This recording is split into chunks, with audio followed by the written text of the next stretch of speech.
Simon Cowell stopped breathing. Not metaphorically, not dramatically. His chest stopped moving. His face drained of all color. And for several seconds he sat completely frozen at the judge's table while 3,000 people watched in stunned silence. The paramedics on standby, always present during live tapings but rarely needed, took an instinctive step forward. Amanda Holden reached across to touch his arm, her face filled with concern. And on stage, a 24-year-old man named James Mitchell stood holding a manila envelope, having just said 7 words that would change Simon Cowell's life forever. "I'm your son from the affair you don't remember." This wasn't a prank. This wasn't manufactured drama for ratings. This was a paternity revelation happening in real time on live television. And nobody, not the producers, not the other judges, not even Simon himself, was prepared for what would unfold in the next 30 minutes. It was a Saturday evening, and Britain's Got Talent was broadcasting its semi-finals live to 12 million viewers across the UK. The energy in the London Palladium was electric, with the particular tension that comes from live television, where anything can happen and nothing can be taken back. Simon sat at the judges' table in his signature black shirt, flanked by Amanda Holden, Alicia Dixon, and David Walliams. They'd already seen 5 acts that evening: a dance troupe, a comedian, a young opera singer, a dog act, and a magician. Standard semi-final fare, each act fighting for viewer votes to make it to the final. Act number 6 was listed in the production notes simply as James Mitchell, singer-songwriter, original song. The producers had done their usual background checks. 24 years old, from Brighton, worked as a music teacher. No criminal record, no obvious red flags. His audition tape from 2 months earlier had shown a decent voice and an original song about loss and identity. Nothing spectacular, but solid enough to warrant a semi-final slot. What the producers didn't know, what nobody knew except James himself, was that he hadn't come to Britain's Got Talent to win a competition. He'd come to meet his father. James Mitchell walked onto the massive stage carrying an acoustic guitar and wearing jeans and a simple white button-down shirt. He was tall and lean, with dark hair and striking blue-green eyes that seemed to shift color under the stage lights. There was something about his facial structure, high cheekbones, a sharp jawline, a particular way of holding his mouth that should have been familiar to anyone who'd watched Simon Cowell on television for the past 2 decades. But nobody noticed. Not yet. "Hello," James said, his voice steady as he adjusted the microphone. "My name is James Mitchell. I'm 24 years old, from Brighton, and I'm a singer-songwriter." "Lovely to meet you, James," Amanda said warmly. "What are you going to perform for us tonight?" James paused, his hands tightening around his guitar neck.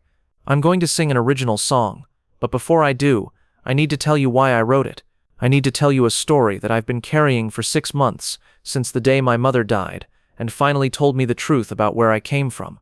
The audience settled into attentive silence.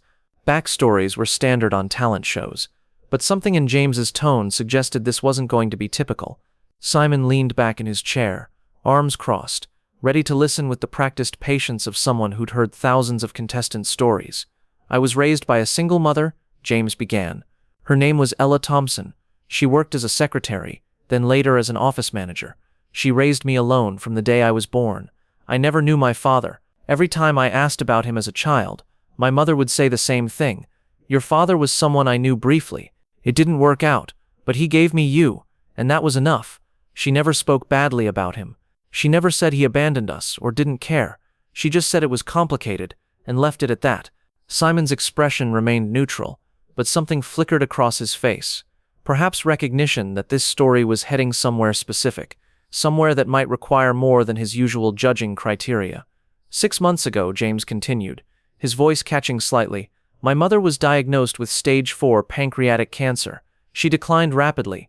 Within 8 weeks of diagnosis, she was in hospice care, and 3 days before she died, she asked me to come sit with her because she had something important to tell me, something she'd kept secret for 25 years. James reached into his back pocket and pulled out the manila envelope he'd been holding.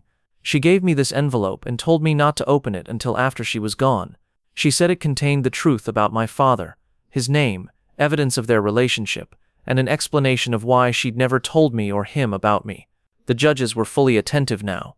Amanda's hand had moved to cover her mouth. Alicia sat forward in her chair.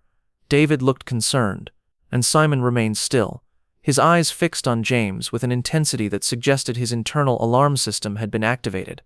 My mother died on March 15th, James said quietly. I opened the envelope the next day. Inside was a letter, some photographs, employment records from 1999, and documentation that changed everything I thought I knew about myself and my family. He held up the envelope. My mother worked at a music production company in London in 1999. She was 23 years old, freshly graduated from university, and working as a secretary to support herself while trying to break into the music industry. The company was small but ambitious, producing records for up-and-coming artists. Her boss was 39 years old, recently divorced, and according to my mother's letter, charming in a way that made you forget to be careful. Simon's hands, which had been resting casually on the judge's table, slowly moved to grip its edge. His knuckles began to turn white. They had an affair, James continued, his voice steady despite the tears forming in his eyes. It lasted approximately 3 months. My mother said it was intense but unstable. He was focused on building his business. She was young and uncertain about what she wanted. The relationship ended when he told her he wasn't looking for anything serious and needed to focus on his career. My mother said she understood. She left the company 2 weeks later to take a job elsewhere. And then 3 weeks after that, she discovered she was pregnant with me. The studio had fallen completely silent. Not a single cough or shuffle. 3,000 people holding their collective breath. My mother tried to contact him, James said. She called his office multiple times, but he was always in meetings or unavailable. She sent letters to his business address but never received a response. She even went to his office once, but was told by security that he'd instructed them not to allow unexpected visitors. After a month of trying, she gave up. She decided that if he didn't want to be reached, she wouldn't force the issue. She would raise me alone, and that's exactly what she did. James opened the envelope and pulled out several photographs. Even from a distance, they were clearly vintage, the kind of prints from disposable cameras that were common in the late 1990s. These are photos from the company Christmas party in December 1998. My mother saved them. This one shows her with her boss, his arm around her shoulders. You can see they're comfortable with each other. Close. He held up the photo, but the cameras were too far away to capture its details clearly. And this, James said, pulling out another document, is a copy of the employment record from that production company, showing both my mother's tenure there and the name of her supervisor. James looked directly at Simon Cowell, and when he spoke next, his voice was clear and unwavering. The company was called S Records. It was your first major venture, Mr. Cowell, before you sold it and moved on to bigger opportunities. My mother's boss, my father, was you. The gasp from the audience was audible and immediate. Amanda's hand flew from her mouth to her chest. Alesha's eyes went wide with shock. David sat back in his chair, stunned, and Simon Cowell sat absolutely frozen, his face drained of all color, staring at James with an expression of complete disbelief. For 5 full seconds, nobody moved. The cameras captured everything: Simon's shock, the judges' reactions, James standing on stage holding documents, the audience's collective gasp. And then Simon tried to speak, but no words came out. He tried again, his voice barely a whisper. "That's not possible. Ella Thompson," James said gently. "Do you remember her? She had long red hair. She was Scottish. She loved jazz music. She worked for you from September 1998 to March 1999. Simon's face showed something, recognition perhaps, or the effort of trying to remember someone from 25 years ago. "Ella," he whispered, "with the red hair. She was my secretary for a few months, but that was—" He stopped, unable to continue. 25 years ago, James confirmed. "You were 39, she was 23, and according to her letter, you had a brief relationship that ended in March 1999. I was born 9 months later, in December 1999. Simon stood up abruptly, his chair scraping loudly against the floor. "This isn't— you can't just— how do I know this is real? How do I know you're not making this up for television?" James had clearly anticipated this question. "I brought evidence. I have my birth certificate showing my mother's name and father unknown. I have the employment records from S Records showing both my mother's tenure and your ownership. I have photographs of you and my mother together. I have my mother's letter explaining everything in her own handwriting, and I have DNA evidence."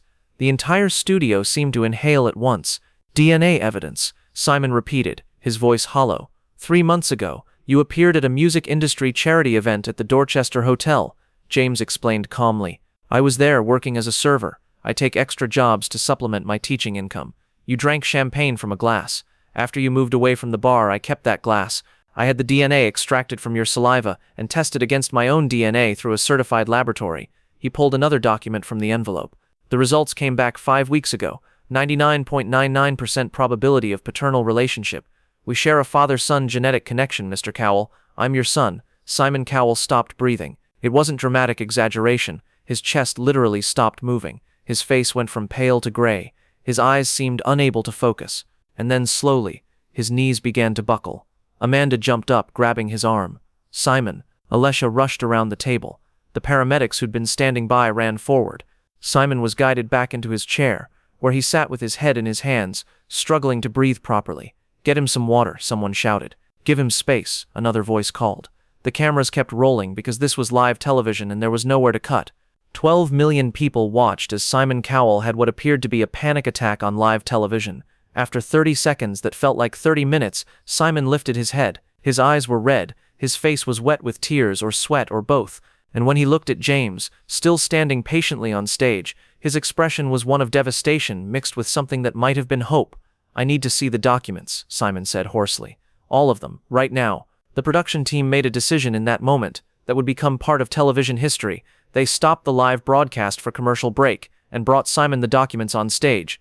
What followed was 5 minutes that weren't broadcast but were witnessed by everyone in that theater. Simon examined every piece of evidence with shaking hands. The employment records confirmed Ella Thompson had worked at S Records during the exact timeline James claimed. The photographs showed a younger Simon with a young woman who matched James's description of his mother, and the body language in the photos suggested familiarity, intimacy. The letter written in Ella's handwriting explained everything: the affair, the pregnancy, her attempts to contact him, her decision to raise James alone when those attempts failed, and then there was the DNA report from GenLab UK, a certified laboratory, showing genetic markers that indicated a 99.99% probability of paternal relationship between Simon Cowell's DNA, obtained from the champagne glass, and James Mitchell's DNA. Simon read every document twice. When he finished, he looked up at James with an expression that was impossible to read: shock, guilt, disbelief, and something else. Recognition, perhaps. The dawning realization that the young man standing in front of him had his eyes, his jawline, his way of standing. "Oh my God," Simon whispered. "You have my mother's eyes. The exact same color. I didn't see it before." But now, he couldn't finish. The broadcast returned from commercial break. Ant and Dec, the show's hosts, had clearly been briefed during the break because their usual cheerful energy was subdued. "Welcome back to Britain's Got Talent," Ant said carefully. "We're returning to a rather unprecedented situation on stage." Simon was still on stage, standing 5 feet from James. He looked at the cameras, then at the judges' table, then back at James. When he spoke, his voice was raw but clear. "I need everyone watching to understand something," Simon began. "What's happening here isn't scripted. This isn't planned. This young man just provided me with documentation claiming that I'm his biological father, a child from a relationship I had 25 years ago. A child I never knew existed." He gestured to the documents in his hands. "I've reviewed employment records, photographs, a letter from his mother, and most significantly, DNA test results from a certified laboratory showing a 99.99% probability of paternal relationship between myself and James. That's as close to certainty as science can provide." Simon turned to James. "I don't remember your mother telling me she was pregnant. I don't remember receiving letters or calls from her. But I was 39 years old, building a business, obsessed with success, not always good at returning calls or reading mail that didn't seem immediately important. And if she tried to reach me through official channels at a company I was running, it's entirely possible those messages were filtered by assistants who thought they were protecting my time." His voice broke. "Which means it's entirely possible that I have a 24-year-old son who I've never known about, who grew up without a father because I was too busy or too unreachable or too focused on my career to know he existed." The audience was completely silent. Amanda was crying openly. Alesha had both hands pressed against her face. David looked gutted. And Simon Cowell, a man famous for never showing weakness, was standing on a Britain's Got Talent stage, publicly grappling with the possibility that everything he thought he knew about his life was incomplete. "James," Simon said, turning to face him directly, "I need to ask you something, and I need you to be honest. Are you here because you want money? Because if you are, I'll write you a check right now and we can handle this privately. But if you're here because you need something else, because you need acknowledgement or answers, or just to be seen, then I need to know that too." James shook his head, tears now streaming down his face. "I don't want your money, Mr. Cowell. I'm a music teacher. I make £32,000 a year. It's not a fortune, but it's enough. I didn't come here to get rich, or to extort you, or to ruin your reputation." He wiped his face roughly. "I came here because my mother spent 24 years raising me alone, and the last thing she said to me before she died was, 'James, you deserve to know where you came from. You deserve to know your father, even if he doesn't know you.' She gave me these documents, and told me that if I ever wanted to reach you, this show was my best chance, because I couldn't get past your management, couldn't get past your lawyers, couldn't get through any normal channel. But if I auditioned for Britain's Got Talent, you'd have to see me, you'd have to listen, even if just for 3 minutes." James looked at the cameras, then back at Simon. "I didn't come here to sing, Mr. Cowell.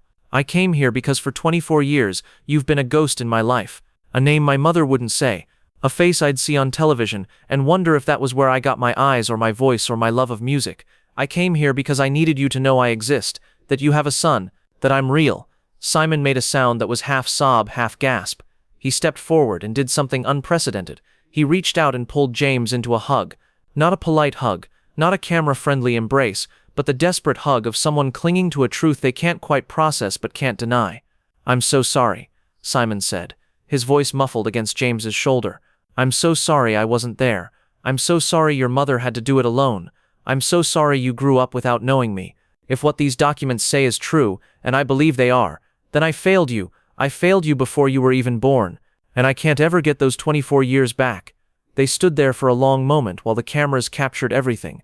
2 men meeting for the first time, father and son connecting across a quarter-century gap, a moment of recognition and grief and complicated love happening in front of 12 million viewers. When they separated, Simon addressed the production team directly. "Stop the competition. I can't judge this. I can't continue this show right now. This is my life, this is my family, and this needs to happen off camera." For the second time in Britain's Got Talent history, the live broadcast ended early. Viewers across the UK saw Simon's face one more time, devastated, overwhelmed but determined, and then the screen cut to confused news anchors trying to explain what had just happened. What viewers didn't see was what happened next in that theater. With the cameras off and the broadcast ended, Simon sat on the edge of the stage with James and talked. For over an hour, they sat there while the audience was ushered out, while producers dealt with the legal and publicity nightmare this had created, while the world exploded on social media trying to process what they'd witnessed. Simon asked questions. James answered them. He told stories about his mother, about his childhood, about growing up wondering about the father he'd never known.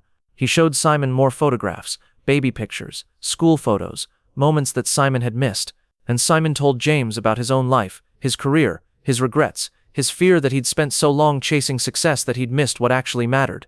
"Do you hate me?" Simon asked at one point, "for not being there, for not knowing?" "I can't hate you for something you didn't know about," James said simply. "My mother didn't hate you. She said you were young and ambitious, and that you never knew. She never spoke badly about you. She said you gave her the greatest gift of her life, me. How could I hate you for that?" Simon broke down again. "Your mother sounds like she was an extraordinary person." "She was," James confirmed, "and she wanted me to know you, not for money or fame or revenge, just because she believed that knowing where you come from matters, that I deserved to have a father, even if I met him 24 years late." 3 days later, a second DNA test was conducted, under strict medical supervision, with both Simon and James providing samples simultaneously, witnessed by lawyers and genetic specialists. The results, released 5 days after that, confirmed what the first test had shown: 99.99% probability of paternal relationship. Simon Cowell had a 24-year-old son. The media explosion was immediate and overwhelming. Simon's secret son screamed tabloid headlines. DNA bombshell on live TV. Legal experts debated the ethics of obtaining DNA without consent. Ethics boards questioned the appropriateness of such a revelation on television. Conspiracy theorists claimed it was staged, but Simon released a statement that quieted much of the noise. "DNA testing has confirmed what I learned on stage last Saturday. James Mitchell is my biological son, born from a relationship with Ella Thompson in 1999. I did not know about James until he revealed himself on Britain's Got Talent. His mother, Ella, attempted to contact me during her pregnancy, but those attempts did not reach me, whether due to failed communication, filtered messages, or my own unavailability at the time. I may never know.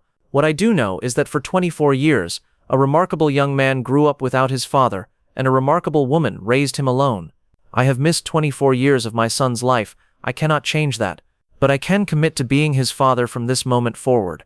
James and I are getting to know each other, and I'm asking for privacy as we navigate this complicated situation." To those questioning the ethics of how this revelation occurred, James tried every conventional method to reach me, and they all failed. This show gave him a platform I couldn't ignore. I'm grateful he found a way to make me listen. Simon established a trust fund for James, not as payment or guilt money, but as back child support for 24 years of being absent. He introduced James to his family, his mother Julie, his siblings, the extended Cowell family who were shocked but accepting. James met his grandmother, his aunts and uncles, cousins he'd never known he had. The relationship wasn't instantly perfect. How could it be? They were strangers connected by DNA, trying to build a father-son relationship with no foundation, no shared memories, no history. But they tried. Simon called weekly, then daily. They had dinner together. Simon came to one of James's school music concerts and sat in the back row, crying as he watched his son teach children to love music the way Ella had taught James. 6 months after the revelation, James appeared on a talk show and was asked if he regretted the public nature of his revelation. No, he said simply, because private channels didn't work, and because I think the public nature of it made my father take it seriously. If I'd shown up at his office with documents, security would have thrown me out. If I'd hired a lawyer, his lawyers would have buried it. But standing on that stage, in front of millions of people, holding DNA evidence, he couldn't ignore that. He couldn't make me disappear. I became real to him in a way I never could have privately. He paused, and I think the public nature of it might help other people. There are thousands of people who don't know their fathers, who've been trying to find them, who've been ignored or dismissed. Maybe seeing what happened with me gives them hope. Or maybe it makes absent fathers realize that secrets don't stay buried forever, that the children they don't know about might come looking, and when they do, the truth will come out. Simon appeared on the same show a month later and was asked the same question. His answer was different, but equally honest. Do I wish it had happened privately? Of course. Do I wish I'd known about James before 12 million people found out? Absolutely. But if it had happened privately, would I have taken it as seriously? Would I have believed the DNA evidence as quickly? Would I have felt the same obligation to acknowledge him? He paused, choosing his words carefully. The public nature of it held me accountable. I couldn't dismiss him, couldn't ignore him, couldn't make him go away. And that was probably necessary, because I've spent my career being powerful enough to control narratives and filter what reaches me. James couldn't have gotten through those filters privately. But standing on that stage, he became impossible to ignore, and I'm grateful for that, even though it was the most difficult moment of my life. Today, James is 25 years old. He still teaches music and has no interest in Simon's entertainment empire. But he has a father now. They have dinner every Sunday. Simon comes to James's performances. James calls Simon when he needs advice. It's not a traditional father-son relationship.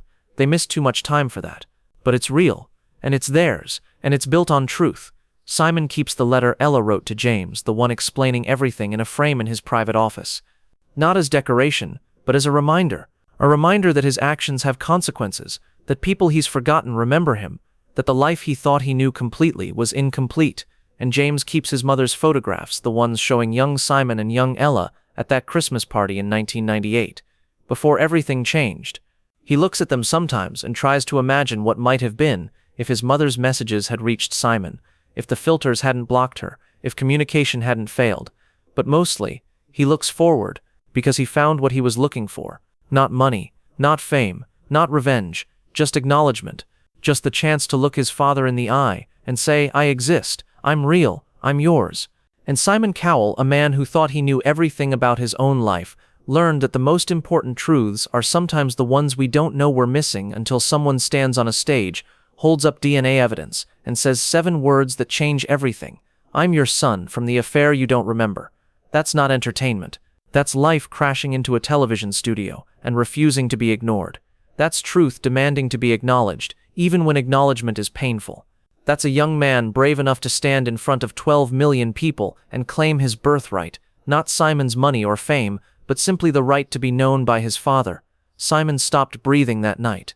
But when he started breathing again, he was breathing as a father, as someone who had a son he never knew about, but would know from that moment forward, as someone who learned that the past doesn't stay buried, that truth finds a way, and that sometimes the most important moments in our lives are the ones we never saw coming.